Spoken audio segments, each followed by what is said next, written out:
Bonjour et bienvenue à l'invité de Thierry Dim. Nous avons le plaisir d'accueillir ce matin Monsieur Jean-François Noubel. Bonjour Monsieur Noubel. Bonjour. C'est dans son livre paru en 1994 que le sociologue Pierre Levy a introduit le terme d'intelligence collective.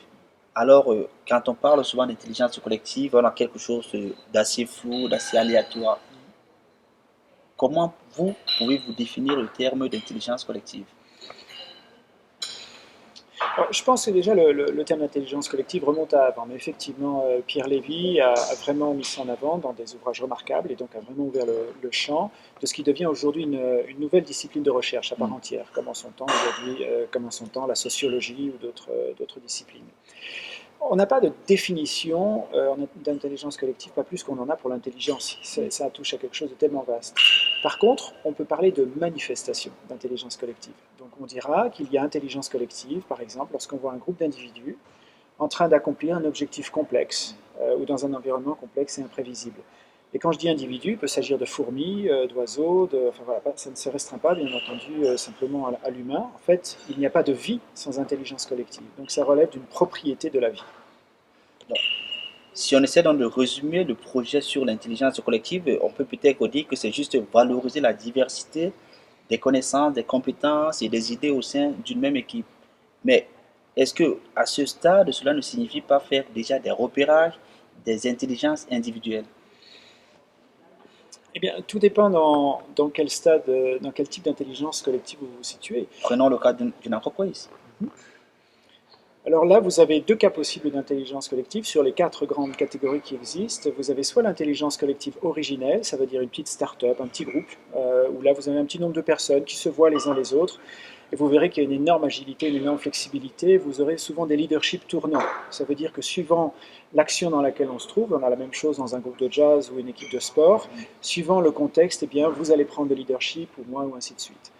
Les choses changent fondamentalement lorsqu'on se retrouve dans des grands groupes de plusieurs dizaines, centaines, voire milliers de personnes, et plus encore, où là, effectivement, on a une autre forme d'intelligence collective qu'on appelle l'intelligence collective pyramidale, avec des chaînes de commandement, et donc des managers, évidemment, à différents étages. Et là, on fonctionne beaucoup plus sur des mécanismes dits d'autorité institutionnalisés que des mécanismes de leadership.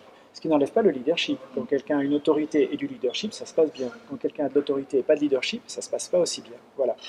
Alors là, effectivement, il y a des questions humaines de repérage des intelligences qui se font, notamment dans le cadre de définition de poste, de voir si ça marche, etc. Voilà. Mais on se trouve dans un contexte d'intelligence très spécifique et aujourd'hui certainement en fin de cycle. Les entreprises se rendent de plus en plus compte qu'il y a une autre forme d'intelligence collective qui émerge, qu'on appelle l'intelligence collective holomidale, qui voit sa naissance avec Internet. Alors encore toute jeune, hein, il s'agit vraiment d'une forme bébé encore, à peine née, hein, elle a quelques années. Mais pourtant, elle montre déjà sa capacité autour de l'open innovation, donc de la distribution des savoirs. On revient beaucoup plus sur le leadership et beaucoup moins sur l'autorité. On va trouver des chaînes de compétences qui vont s'assembler plutôt autour de projets, alors que vous pouvez vous trouver leader sur un projet et puis plutôt à exécuter sur un autre. On n'a pas, si vous voulez, ces codages en dur, hein, cette architecture sociale en dur qu'on avait dans l'intelligence collective pyramidale. Est-ce que dans ce que vous êtes en train de dire, est-ce que ça ne va pas révolutionner notre manière de diriger, de manager, d'avoir du leadership? Parce qu'on a quand même besoin d'avoir un chef au sommet qui nous transmet les ordres et des équipes tout en bas qui exécutent ces ordres. Ben, on a eu besoin jusqu'à présent, parce que le vivant social et le vivant social humain a trouvé cette façon de s'organiser unique. On n'a pas ça, on n'a pas des hiérarchies, des chaînes de commandement dans Même, l'ordre animal. je m'excuse, Et, mais même dans la vie normale aussi, c'est hum, ça, hein. On a hum, un père de famille, on a des enfants, hum, c'est-à-dire il y a quand même une autorité qui hum. descend, donc c'est aussi pyramidal. Je pense qu'il y a une distinction très importante à faire entre autorité et leadership, encore une fois, hein. Dans le langage technique de l'intelligence collective, là je vous parle donc d'une discipline qui a forcément des mots précis, la notion d'autorité veut dire que vous allez avoir un poste qui, suivant des processus sociétaux, d'entreprise, de loi, ou de choses comme ça, va vous donner un pouvoir sûr. Vous avez tel diplôme, vous avez le droit d'enseigner à tel endroit. Vous avez tel poste et vous avez le droit d'agir suivant telle et telle façon. Voilà. Ce qui se distingue du leadership. Lorsque vous avez des enfants, on ne vous a pas donné un diplôme. Je veux Non. dire, voilà. Vous pouvez avoir effectivement ce qu'on appelle l'autorité paternelle dessus ou maternelle. De même que si vous jouez au foot le week-end avec des amis, vous pouvez avoir un leadership avec qui ils vous reconnaissent, des talents, des choses comme ça. Mais là, il n'y a pas quelque chose d'institutionnalisé.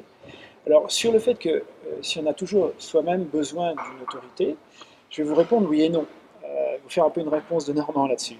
Oui, dans le sens où on a tellement l'habitude de ça depuis des milliers d'années qu'on a du mal à raisonner autrement. On vit dans ce paradigme-là. Et non, parce qu'il y a plein d'autres formes qui existent dans la nature, et chez l'humain aussi, dans l'intelligence collective originelle, ou dans ce qu'on appelle l'intelligence collective en essaim. Vous regardez par exemple dans nos cellules dans notre cerveau, comment elles s'agencent. Il n'y a pas une cellule CEO, et puis une cellule VIP, et des cellules VIP, il n'y a pas du tout de cet ordre-là, et pourtant ça s'auto-organise. Et bien on voit la société humaine aujourd'hui commencer à s'auto-organiser dans bien des aspects, en intelligence collective holomidale, où on n'a plus cette notion de hiérarchie et d'autorité. On a d'autres choses, bien entendu, il y a toujours des règles. Est-ce que pour les personnes qui sont en train de nous écouter là actuellement, est-ce qu'ils ne vont pas nous dire Jean-François Noubel, c'est de l'utopie? Est-ce que ce n'est pas utopiste tout ce que vous êtes en train de nous dire là?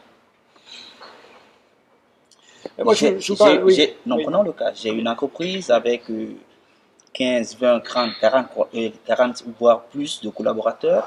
Et vous me parlez d'intelligence collective, c'est-à-dire que chaque personne vienne spontanément mettre son intelligence individuelle au service de l'entreprise, sachant que la société dans laquelle je vis, dans laquelle vous vivez, est une société individualiste. Alors, sur la notion d'utopie, moi je me contente en tant que scientifique, chercheur, d'observer des faits. Je dis, cette nouvelle intelligence collective qui émerge, on l'observe. Je veux dire, Internet, vous le voyez vous aussi, l'open source, des mouvements auto-organisés, vous les voyez. Alors dans leurs prémices, dans leur frémissement, mais déjà suffisamment quand même pour voir énormément de choses changer. Les limitations de l'intelligence collective pyramidale, je crois qu'on les voit aussi tous les jours. Et je n'ai pas de jugement moral vis-à-vis de ça. Je me fais que contenter de voir les possibilités et les faiblesses, pas plus que je jugerais un poisson s'il ne peut pas voler dans l'air. Je veux dire, voilà, on observe les choses de manière neutre. Donc je ne pense pas parler d'utopie, mais d'essayer de parler de choses qu'on peut observer. Alors quant aux chefs d'entreprise, moi j'en rencontre énormément, je travaille beaucoup avec des dirigeants, et pour la plupart des dirigeants de très grands groupes, donc de groupes internationaux, donc ils n'ont pas quelques dizaines, mais souvent quelques dizaines de milliers de personnes. Et ceux avec lesquels je travaille, on va dire, ont suffisamment ouvert leur esprit pour se poser la question. Ça veut dire qu'ils sortent de leur petit paradigme, de la vision à 3 mois et de la compréhension unique du monde à travers le paradigme pyramidal, et ils font bien le constat de se dire, mais quand même, j'ai beau me trouver là tout en haut de la pyramide, je vois bien les limites que rencontre aujourd'hui mon exercice, ma fonction et le groupe dans lequel je me trouve. Et donc, en tant que leader, je me pose cette question, comment on peut faire évoluer ça?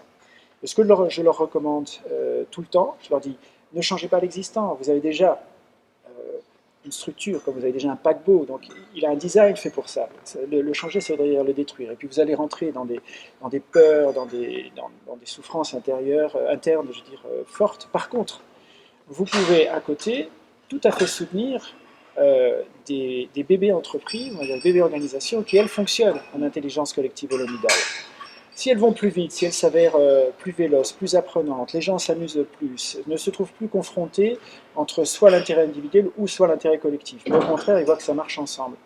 Parfois, les gens vont vouloir y aller. Si ça marche, ils vont vouloir y aller. Mais il faut déjà commencer à créer quelque chose à côté, tout comme un nouvel écosystème né sur un ancien écosystème. Monsieur Noubel, merci pour ces explications. Avec plaisir. Quant à vous, nous vous donnons rendez-vous très prochainement et avec un nouvel invité. Au revoir.